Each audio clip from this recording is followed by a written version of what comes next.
Aconselhando uns aos outros, do Eduardo Welch, é um livrinho tão pequeno, mas assim, não subestime o poder deste livro ao falar sobre relacionamentos na igreja. Esse livro fala sobre 8 maneiras de cultivar relacionamentos saudáveis dentro da igreja e inclusive a capa dele traz aqui esses símbolos, né? Cada símbolo desse representa uma das 8 maneiras. Meio enigmático assim, mas é explicado depois, tá? Não se assuste. Eduardo Welch é conselheiro bíblico há muitos anos, tem diversas obras nessa área, tem coordenado cursos, dado aula sobre esse assunto. Se você já estudou alguma coisa de aconselhamento bíblico, é bem provável que você já tenha tido contato com ele ou talvez com seus alunos. E nessa obra aqui, ele traz 8 estudos sobre como cultivar relacionamentos saudáveis na igreja. E isso é importante porque relacionamento na igreja é algo fundamental. Pensando aqui na ideia, né? Aconselhando uns aos outros. A ideia de aconselhando tem a ver com ajudar, né? Dar um conselho, trazer uma palavra de conforto, um alerta, uma palavra de exortação, enfim, tudo isso tem a ver com aconselhamento, né? Ou aconselhando. E uns aos outros envolve a ideia de mutualidade. Isso já acontece na igreja, por exemplo, através do pastor, do ensino pastoral, da liderança cuidando dos membros, faz todo sentido. Porém, igreja é mais do que isso. A igreja, como corpo de Cristo, todos os membros devem cooperar de acordo com os seus dons, dons concedidos pelo próprio Deus, justamente para esse fim, para a edificação mútua. Então, neste livro você encontra essas 8 maneiras e são 8 maneiras assim bastante práticas para você exercer essa ideia de relacionamentos saudáveis na igreja. Eu vou ler as 8 lições e vou comentar brevemente. A primeira lição é com toda humildade. A ideia aqui é falar sobre a importância de termos uma pessoa necessitada de ajuda no meio da igreja, no sentido de que mesmo uma pessoa carente é importante sim. É aquele mesmo conceito de que os membros mais fracos também são importantes, né, que Paulo fala em 1 Coríntios 12. E a ideia aqui é de você pedir oração, de você colocar-se também em oração uns pelos outros. Ou seja, quando você está passando por alguma dificuldade e fala com alguém, ô meu amigo, meu irmão, ora por mim, eu estou com dificuldade na criação do meu filho agora é adolescente, está dando trabalho, ora por mim quanto a isso.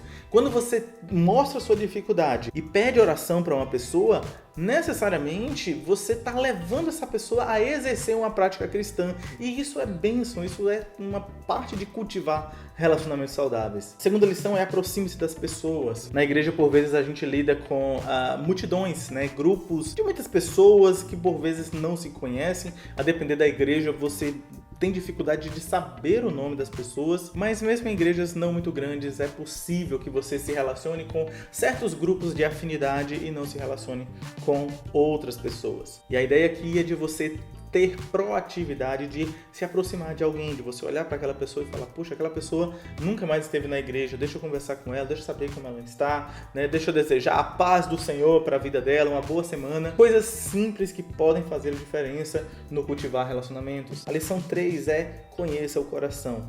Isso significa que a gente lida como igreja não somente com questões meramente externas, a gente lida com isso também, mas a partir disso a gente passa a lidar com o coração, as motivações, onde está a adoração, o centro de adoração daquela pessoa por estar agindo desse jeito ou daquele outro. E nós precisamos exercer isso, e por isso a lição 4 também envolve conhecer as influências decisivas.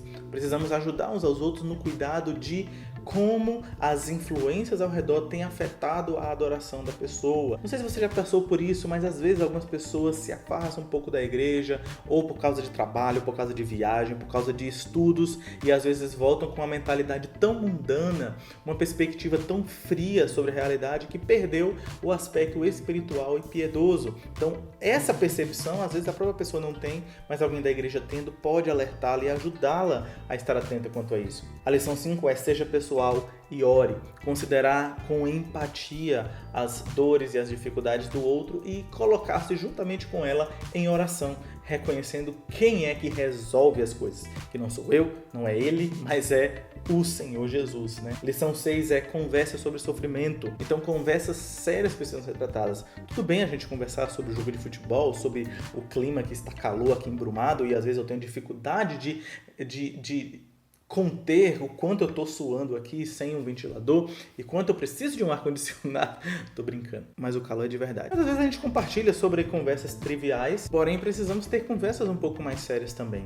E conversar sinceramente sobre luto, sobre enfermidade, sobre tribulação, sobre angústia. Precisamos servir de amparo também para os nossos irmãos. Sétima lição é conversar sobre pecado. Aí é conversa séria mesmo. Difícil conversar sobre pecado, mas convém a vida da igreja, uma vez que nós somos chamados para a edificação mútua e por vezes a dificuldade do irmão de exercer o seu dom é por causa de pecado, ou por causa de orgulho, ou por querer alguma glória além da glória que é devida a Deus. É claro que não é fácil e também precisamos estar dispostos a ouvir esse tipo de coisa. Algum irmão nos chamar a atenção, nos exortar, nos aconselhar a termos cuidado em como estamos exercendo a nossa posição dentro da igreja. Por vezes o irmão pode até estar errado, mas essa prática de conversar sobre pecado deve ser muito bem vista e quando isso acontece deve ser recebido com muita gratidão e consideração. E a lição 8 é: lembre-se e reflita. É quase uma lição de conclusão, mas a ideia é de considerar atentamente todos esses princípios e de colocar em prática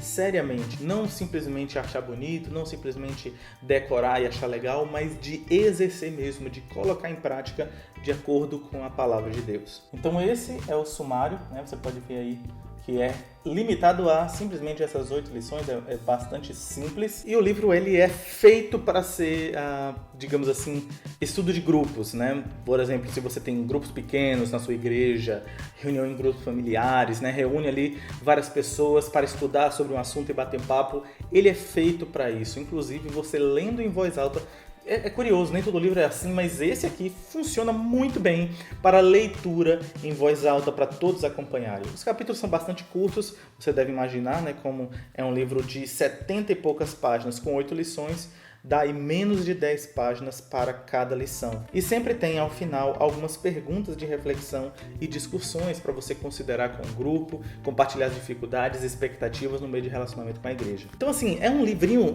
excelente. Eu comprei esse livro, eu estudei esse livro com a igreja em São Paulo quando eu estava trabalhando como seminarista.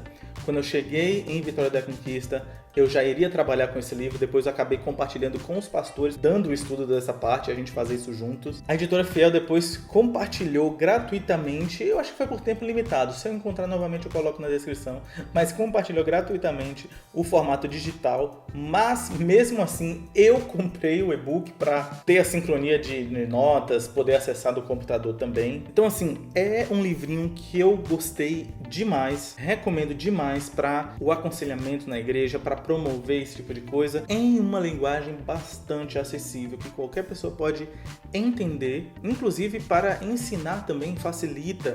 Se você está treinando líderes que ainda não são tão maduros e precisa colocar o material na mão deles, um livro como esse ajuda demais. Além de ser também bastante prático e profundo, levantando reflexões e considerações bastante sérias sobre a vida da igreja. É isso, fica aí a minha recomendação, aconselhando uns aos outros, de Eduardo Welch. Eu não sei porque que eu demorei tanto para falar sobre esse livro, mas amo demais esse livro. Ah, sim, eu falei, né?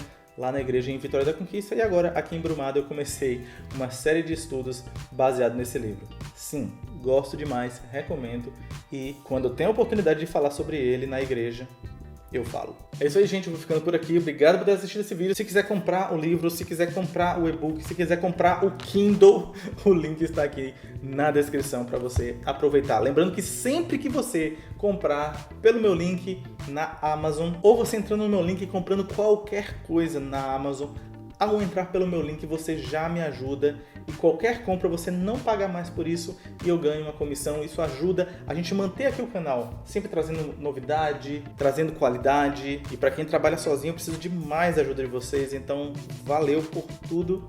Até uma próxima. Tchau.